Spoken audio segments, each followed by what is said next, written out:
this last week or so has been very, very interesting in the events of the conversation evolving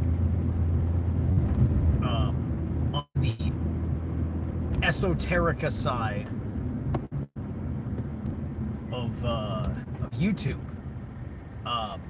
The conversation, right? I thought it was very interesting just a year or so back when I had caught wind of Dr. Was it DC Amon Hillman, right? That's the full way he likes to present his name. I think he's like a Derek or something. And I've talked about him before.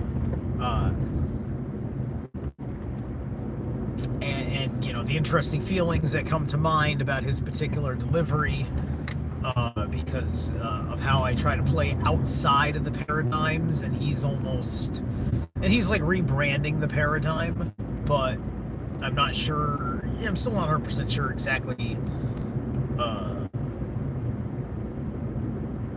where he wants the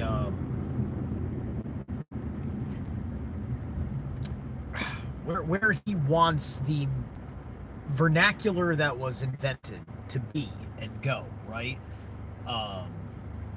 Because the hail Satan thing is fun, but theoretically hailing Satan is also getting wrapped up in the whole authority of the guy who made Satan, because it's akin to that mythos, right?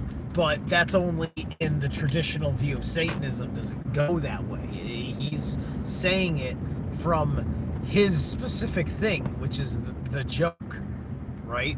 And so it kind of blurs the lines, which I think is part of the joke of what is being kind of like a secular humanist,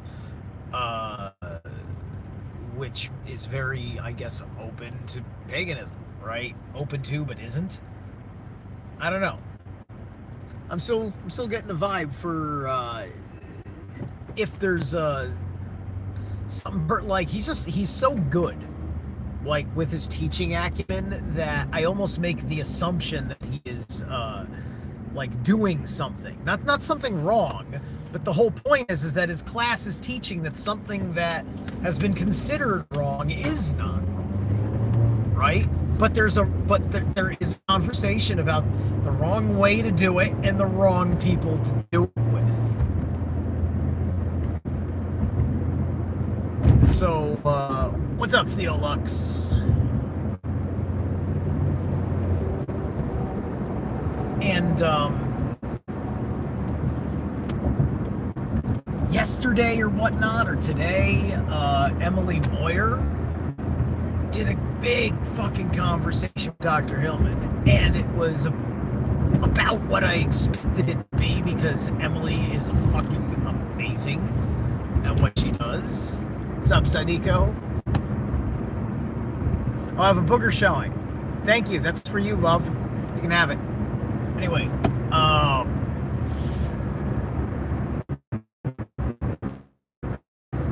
you'd think I'd be filming the Blair Witch over. Oh, he's got a booger. But anyway,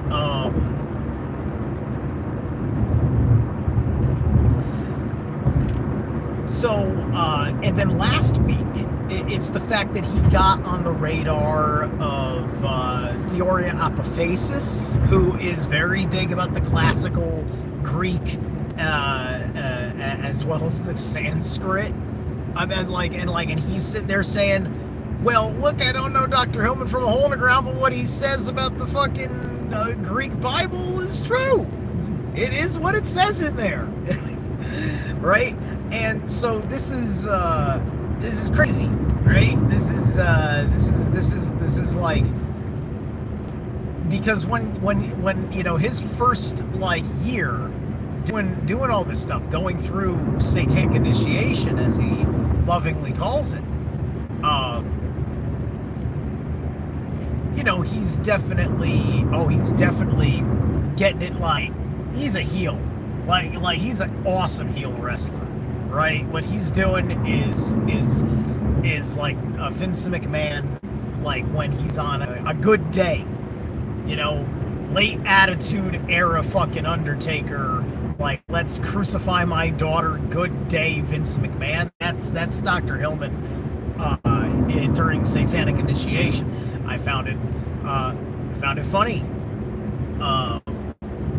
You know, only disturbing in where my imagination was going with it, because it's just like, I'm not a Christian, but I've got, you know, some conservative tendencies, some conservative-esque values that I apply very differently, and I'm not like that, but I got plenty of liberal things too, because of course the conversation, for the human level kind of feels like it's a whole like, ew, you're helping an agenda that's making people sick and crazy. Right? People are sick and tired of being made sick and crazy. Right?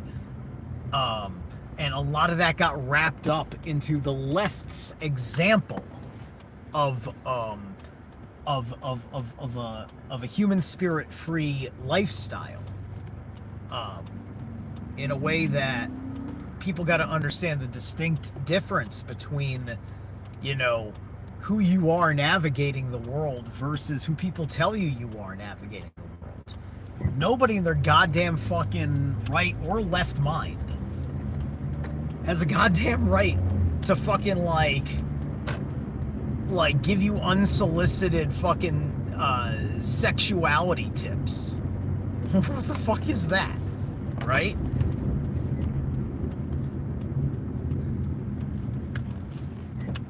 But we live in the world of a mindset of physiological, chemical machinery is dictating everything, and that there is no energetic, insubstantial, eternal energy signature that is you, we call the soul. That's all just reacting to the fucking body. But we find out that what happens is that you change the body, thinking it'll change all the things that you deny are the soul, but instead, the person is the same and less happy and more living in a hell in their own skin.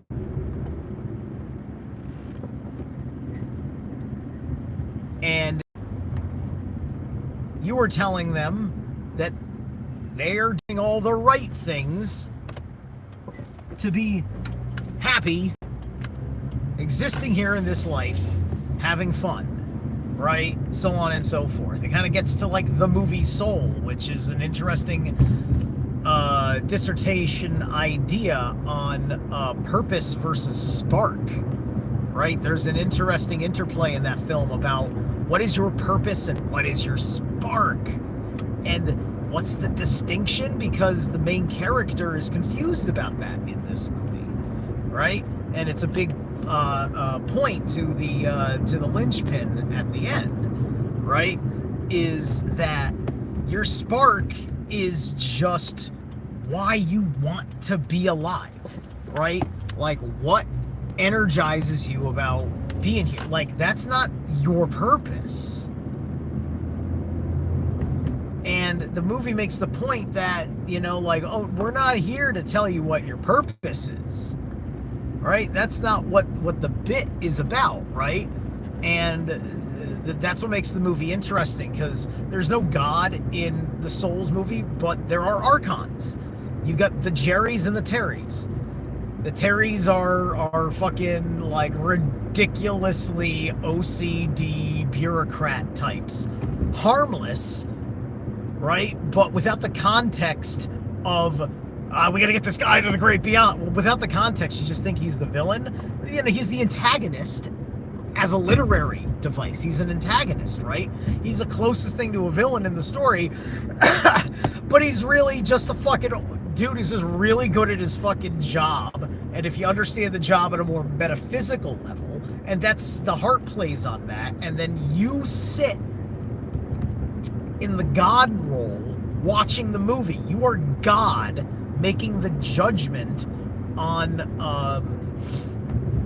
the main character and how he is handling this interesting circumstance, his rebellion against death for his um, purpose and spark, right? Because the whole bit with him is his purpose is his spark. And as a struggling musician myself, who also I could be happy teaching, but I don't want to be a teacher. Not I don't want to be a teacher as an occupation. Under these terms, I don't think I would like any fucking school system. I don't think it would fucking work out for me. I have far too much Uranian adult energy for being a good model, whatever. Unless somehow I'm in a healthily foul-mouthed school where it's just like, it's okay if the kids are fucking cursing as long as they're actually being kind and respectful. It's just like, oh, yeah, you mean like, you know, having some flavor to their fucking language and just demonstrating emotional intelligence? I agree. I might be running into a dead zone in a minute, right? So here's my point. This is now a very wide audience within the quest for proper knowledge and wisdom movement, right? Call it Gnosis, the Logos, Platonic consciousness, whatever the fuck you want to call it. In this group that is looking at it with far more neutral eyes, right? They're the ones that are going to be able to take this controversy and land the plane gently once you realize what, like most Christians are actually living like pagans if they're more spiritual and have more humanity. And it's just pointing to the Christian that's like that like broski, they're just lying to you. Like, this is like, pagans do this too. They don't want you to know that pagans do this too, and all the things that are fucking, you know, for the good of the world.